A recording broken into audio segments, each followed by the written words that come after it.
Assalomu alaykum barchaga. Bugun aprel oyi uchun kutilayotgan eng muhim darslarimizdan biri Bitcoin tahlilini ko'rib chiqamiz.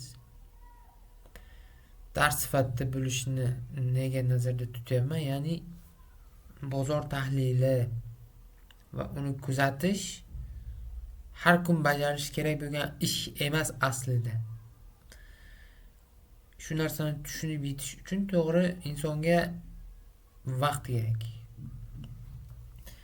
Ertalabdan kechgacha 15 soatlab bozorni kuzatish kerak emas. Bozorni shunday tushunish kerakki, oddiyroq, ya'ni harakat strukturalarini texnik taraflama o'rganib chiqish kerak, soddalashtirilgan holatda.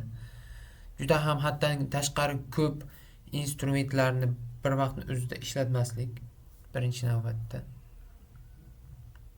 va fundamental tahlillarni ham, misol deylik, bitta fundamental yangilik bo'ldi bozorni o'zgartirib yuboradi degan tarafdan ham bo'lmaslik kerak. Ya'ni o'rtalikni topish kerak. Ya'ni Fibonacci'da 0,618 zona bordi. Xuddi shunday ana shu oraliqda biz bozorni ham salbiy ham ijobiy taraflama realistik qarash qilishimiz kerak. Oxirgi postimda e'tibor qilgan bo'lsangiz, bitta viktorina savol uyushtirdim va kanalga joyladim. Kanalda javoblar soni meni qoniqtirdi. Kamroq insonlar javob ustida o'zini ovozini qoldirgan bo'lsa ham, eng muhimi, ya'ni tradingda bitta narsa muhim. Haddan tashqari ijobiy, optimist bo'lish bu odamni psixologik taraflama kuchsiz ekanligini bildiradi aslida. Haddan tashqari negativ, ya'ni pessimistik qarash qilganda ham bozor yo'q, tushib ketadi, hammasi tugadi degan tarafda ijobiy jihatlarni ko'rib bilish kerak. Endi realistik holat esa bizga nimani tushuntiradi? Realistik holat ham pastda ham yuqoridagi holatlarni ikkalasini uyg'unlashtirish, ya'ni haddan tashqari negativ ham bo'lmasi kerak, haddan tashqari ijobiy, bozor ko'tariladi, bo'ldi, hammasi yaxshi degan tarafda ham bo'lmasi kerak. Ana shu narsa olti o'rtalik hisoblanadi. Va biz o'tgan oy mart oyida bozor holatini mana shunday range holatda harakatlanishini aytib o'tgandim. YouTube kanalida videoni ko'rgan bo'lsangiz albatta. Hozir ham holat o'zgargani yo'q deyarli, faqat fundamental taraflama qanday yangiliklar bizni kutyapti va bozorga qanday yondashishimiz kerak va qachon bu o'zgarish sodir bo'ladi va aprel oyining qaysi sanalarida, mana shu narsalar bo'yicha hozir tushuntirish berishga harakat qilaman va o'zimning fikrlarimni aytib o'taman. Xo'p, bizda mana bunaqa pattern hosil bo'lyapti. Hozir indikatorlarni ham qo'shishga to'g'ri keladi. Bu narsani tushuntirish uchun albatta. Xo'p, 2022-yil yanvar holati bo'yicha qaraydigan bo'lsak, mana shu nuqtada EMA 200 kunlik va adashmasam 300 kunlik EMAlar to'qnashib korrelyatsiyasi buzilgan va shundan keyin bozor holati albatta salbiy taraflama bozor pastga qarab tush boshlagan. O'tgan safar ham aytib o'tgandik, mana bu yerda xuddi shu pattern yana hosil bo'lyapti va bizda mana bu yerda o'sha pattern bor. Fundamental taraflama bizga eng muhim yangiliklar qachon bo'lishini aytadigan bo'lsam, birinchi eng muhim jihati shu. Hozir bozorda misol mediada, ayniqsa har kunlik Telegram, Instagram tarmog'ida, asosan Telegramda yoki televideniyada e'tirof etilayotgan World War 3, ya'ni Eron va Izrael o'rtasidagi to'qnashuv holatini ko'ryapmiz. Bu narsani biz bozor holatiga ta'sir qilishini bir katta bir nimaga aylantirmasligimiz kerak. Bozorni eng muhim jihati bo'lib qoladi deb qaramasligimiz kerak. Bozor bundan tashqari ham yurish qilyapti albatta. Uni ham hisobga olish kerak, qaysidir ma'noda siyosiy taraflama ma'lumot sifatida, lekin uni to'liq bozorga kiritish kerak emas.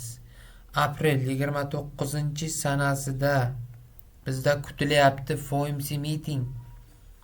FOMC meeting kutilyapti bizda va bozor no change, ya'ni umuman o'zgarishsiz qoladi degan oldindan, ya'ni predict, taxmin olib boryapti. Mana bu narsaga e'tibor qiling. Mana bu patternning shakllanish strukturasi. Undan oldingisi ham xuddi shunday shakllangan, mana bunday kelyapti va tushib beryapti ortig'i bilan deyarli. Xo'p, aynan 29-aprel bu juda muhim. 14-sanada va 21-sanalarda mana bu oraliqda hozir 4 soatlikka o'tadigan bo'lsak, xo'p, mana bu instrumentlarni ko'rsatib o'tdim. EMA holatini ko'rdik. Kerak emas ortiqcha instrumentlarni ham o'chirish kerak aslida. 14-sanada fundamental yangilik bor va 21-sanada va 27, 28, 29, 30-sanalar bu juda eng muhim bo'lgan. FOMCdan tashqari ham CPI chiqishi mumkin, chiqishi kerak bo'lgan sanalar hisoblanadi. Mana shu holatda bizda aniq bir buzilish holat bo'ladi. Struktura mana bu kelyapti-ku. Bearish flag pattern hisoblanadi. Ana shu bearish flag patternda biz tushishni ko'rishimiz mumkin. Hozir buni boshqa chartda ko'raylik. Xo'sh. Bu yerda ham chizib qo'yilgan turibdi hammasi. Avvaldan mana bu narsa berganman. Mana bu yerda likvidatsiya bor. Ana shu likvidatsiyani olish kerak albatta. 49,000 zona eng aktual zona hisoblanadi. Eng aktual zona likvid zona hisoblanadi. Bu yerda haftalikda EMAga qaraydigan bo'lsak, podдержка zona sifatida kelyapti, lekin aynan mana shu 29-30-sanagacha oylik shamning yopilishi bizga juda muhim informatsiyani beradi. Mana shu narsaga e'tibor beramiz. Hozirgi mana bu sham fake holatda pastda yopilyaptimi? Demak, mana bu shamni to'liq yutsa, oylik sham shakllanishi bo'yicha biz albatta pastga ketamiz. Bu zonada ham e'tibor qiling, ikkita sham bilan keyin strukturaviy o'zgarish bo'lgan. Bu oraliqdagi holatiga mos kelmayapti lekin hozirgisi. Men pastga tushishni ko'ryapman. Katta ehtimol bilan 70-80% holatda mana shu buzilish bo'ladi va pastki nuqtalarga yurish bo'lishiga tayyorlanayman. Mana bu nuqtaga tushishi kerak albatta. 49,000 endi keskin tushish ham bo'lishi mumkin. Shu narsaga tayyorlanamiz. Eng kamida 2 hafta, ya'ni bu aprel oyi to'liq yakunlanishi va may oyining 15-sanalarigacha biz bozorda hech qanday bir ijobiy kayfiyat ko'rmasligimiz ham mumkin. Yana notomoni bor. Agar mana shu qarshilik zonasini to'liq tepaga yorib o'tsa, atkat bergandan keyin biz haqiqatan ham bayga qiziqish qilishimiz mumkin. Ya'ni haftalikdagi mana bu EMAning holatiga qaraydigan bo'lsa, to'liq sham mana bu ustida yopilishi kerak. 75,000 zonani to'liq yopib berish kerak tanasi bilan. Shundan keyin atkatida haqiqatan ham bay holat ko'rishimiz mumkin. No tarafi mana shu. Hozir umumiy global struktura holatini ko'rib chiqdik. Avvalgisi bilan baribir takrorlanishi haqida. Undan oldin ham mart oyi uchun ham aytib o'tgandim. Safe money, ya'ni pulni xavfsiz saqlash muhimroq. Aslida balansni ko'paytirishdan ko'ra, ya'ni pulni xavfsiz balansingizni saqlab turish juda muhim. Mana shu taraflariga ham e'tibor qilamiz. Endi Amerika iqtisodiyoti zaiflashib bormoqda. Mana shu taraflama makroekonomik ma'lumotlarni yig'ib, datalarni analiz qilish, bu narsalar bo'yicha shug'ullanaman. Albatta juda ham uzoq bir vaqt ketmaydi. Qisqa kerakli ma'lumotlarni yig'ib chiqaman. Aynan mana shu 29-aprel FOMC meeting bo'lgandan keyin bozorda haqiqiy o'zgarishni kuzatamiz. Bozordagi FOMC meetingning asosiy ta'siri bir hafta oralig'ida to'liq seziladi. Bu may oyini birinchi haftasiga to'g'ri keladi.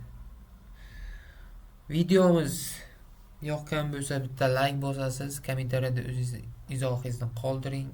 Keyingi videolar qaysi mavzularda chiqishini yozib qoldiring. Do'stlaringiz bilan ulashing.